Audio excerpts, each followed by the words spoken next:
Hello everyone, and welcome back to DMG. This is a projector, and it has an odd issue that I am completely unable to diagnose because the error code that it displays is not in the manual. Now this is an NEC VT45 projector. It's kind of a compact-ish projector, and it's pretty old. Yeah, you don't see this kind of thing anymore. Just look how thick those wires are. Crazy. Actually, just from the back, it looks like a tiny CRT, and it is very, very cute when I think about it that way. Anyway, a lot of these actually contain mercury, so I recommend not breaking them. Screws under here? No. Now, the filters in this projector, it being an old projector, the filters in it have all but disintegrated. I mean, they're just totally dissolved. And that's what happens to this old, like, foam filter material. Oh, wow. There is a lot going on in here. Oh, sweet. So we've got a date code here. I guess it's like hardware code name is Pentagon, which just sounds really cool. And we've got a date code of late 2001. Here we have a little speaker, that's cute. And yeah, there's actually far more control circuitry than I would have expected from a projector. That is admirable. Usual reminder, don't go disassembling electronics unless you know what you're doing, especially those with an internal power supply, and especially things that have been plugged in recently. There is always a chance that something goes wrong, you shock yourself, you cut yourself, you know, just please be careful.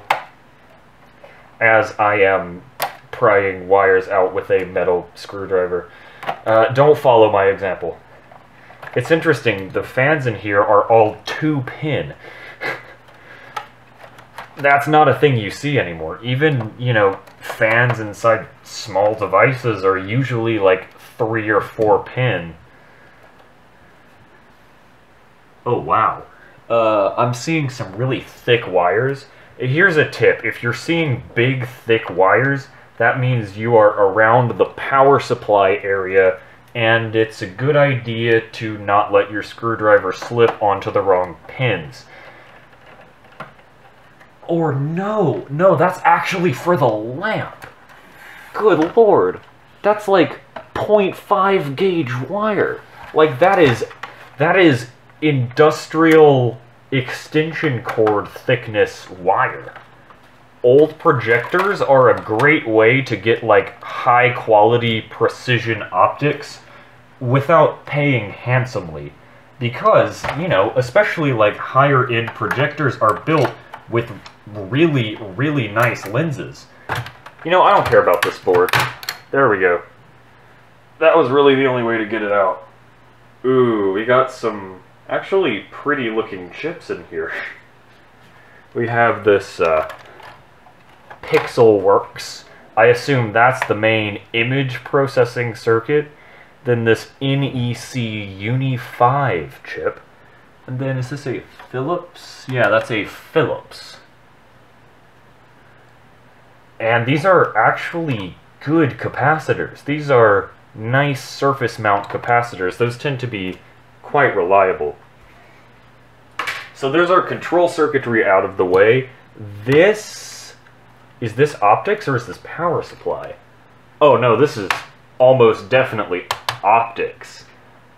Just under here is our power supply.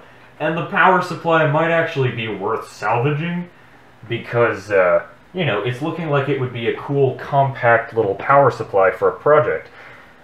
Be especially careful when removing power supplies, of course, but it seems like this one, if it just gives like 5, 12, 3.3 volts. What the hell? Why Is this like an inductor or transistor or like a this does power regulation basically. It is a MOSFET. What? Why not put it on the board? Why have a cable with the MOSFET that plugs into the board? That is very funny. Wow. Whoops. That did nothing. Or is that just a thick sheet of glass? It is a row of prisms. A row of rectangular prisms. And it's also very dusty. And it has metal on the back. I'm not sure what the purpose of this is. Is that to diffuse the light or something? I'd assume that's to diffuse the light because it definitely breaks up the beam. Because the light from that xenon lamp would of course be centered in the middle since that's where the actual bulb is. So I guess you would need some sort of optics to diffuse the light more widely, so you don't have a super bright spot in the middle of your projected image. Ooh, that is a big heavy lens. Sweet. And it looks like before that came a few sheets that are, they're like those glass shower doors that aren't actually clear.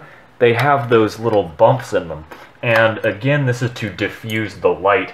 And those went before and after this series of rectangular prisms. So, suspicion confirmed. If you look down there, they diffuse the light into a more consistent pattern. Yeah, so it takes a round light source and makes it square. Is that a fan? Oh, cute. It's a little blower fan. With, I guess this is like a regulation circuit or a tachometer. No, that's a switch to see if the filter is inserted. Yeah, this is a nice little 3-pin blower fan. I will keep that. All the fans seemed to work. There didn't seem to be any whine or rattle or anything to the fans. Now this might actually be a nicer projector than I thought it was at first. I am impressed with it during this teardown. Oh, here's our LCD screen. So this is what puts the image, simply put, into the projector. So that was just the lamp path. That was getting the light from the round, uneven lamp into a nice square beam through the use of those 4 lenses. And then here is where the actual picture gets added.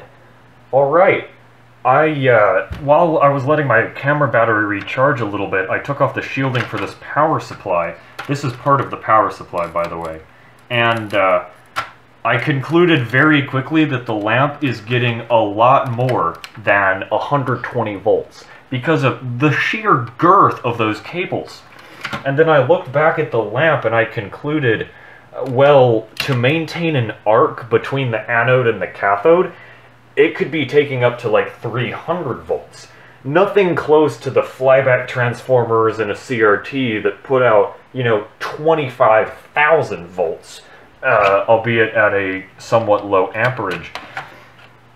But still, inside here, the way these lamps work is there's a gas in a sealed tube that's excited by electricity, and then there are an anode and cathode that are close together, but not quite touching.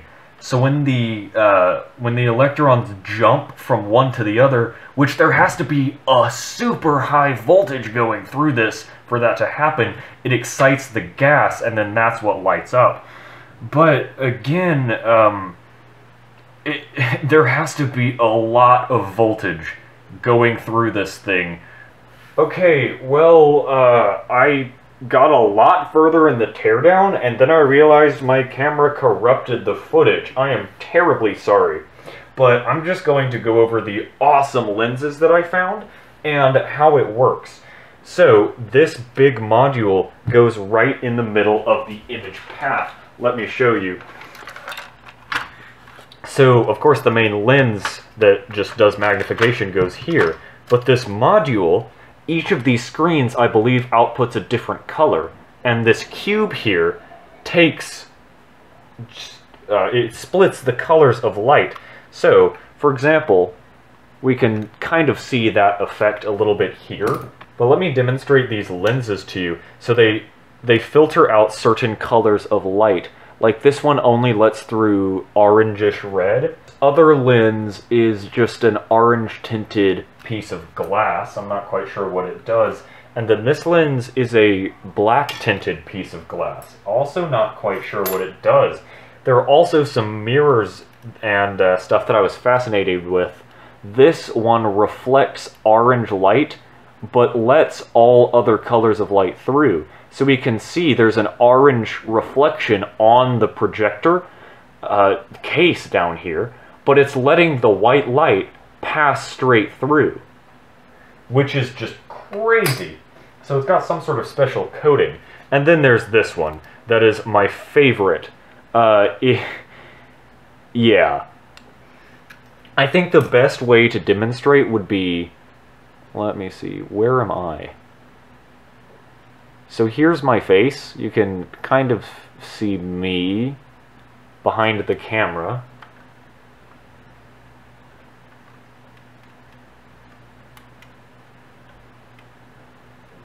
So there's my hand. You can see it in the reflection as well as in the camera. But you can also, oh, there's me.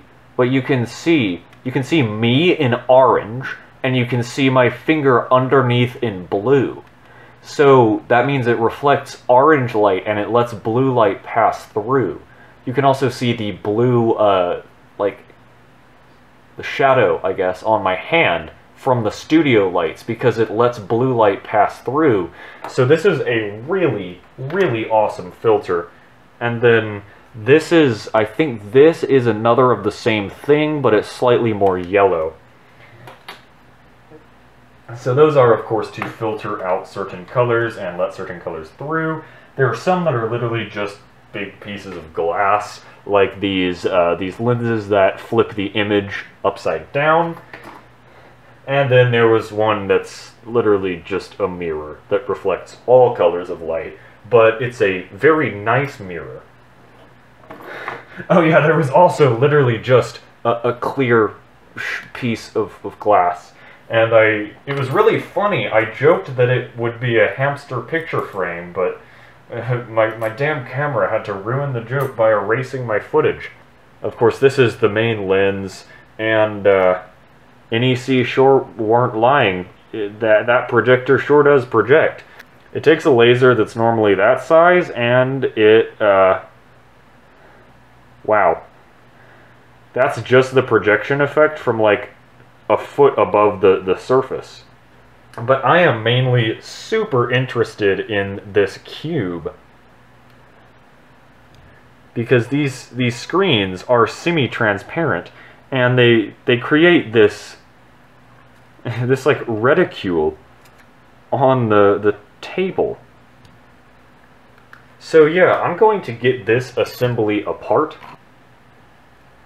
Okay, so they're actually coming out a lot easier now that I'm... Ow! Never mind, I just sliced my finger open on a thin piece of glass. Ow, okay. So, as you can see, it is a transparent screen. Sorry, I need to fix my finger. This bottle of rubbing alcohol is like half full. And it's a big bottle, and it's the first time I've actually used it to treat an injury. With my battle wound proudly on display, I acknowledge defeat. There is no way that I can get this apart. So there are actually multiple pieces of glass in here. It's not just one thing. There are thin sheets of glass surrounding the big triangle. Now, how and why? I cannot answer this question for you. Yeah, this, like, plastic was molded around the standoffs that'll hold this screens on. Alright, I've concluded that there's no good way to get this apart without shattering the glass or hurting myself, neither of which are good. It's because it's bonded together with glue and like some melted plastic or rubber to hold it together. However, that's not to say it's not cool in its current state. Just watch this.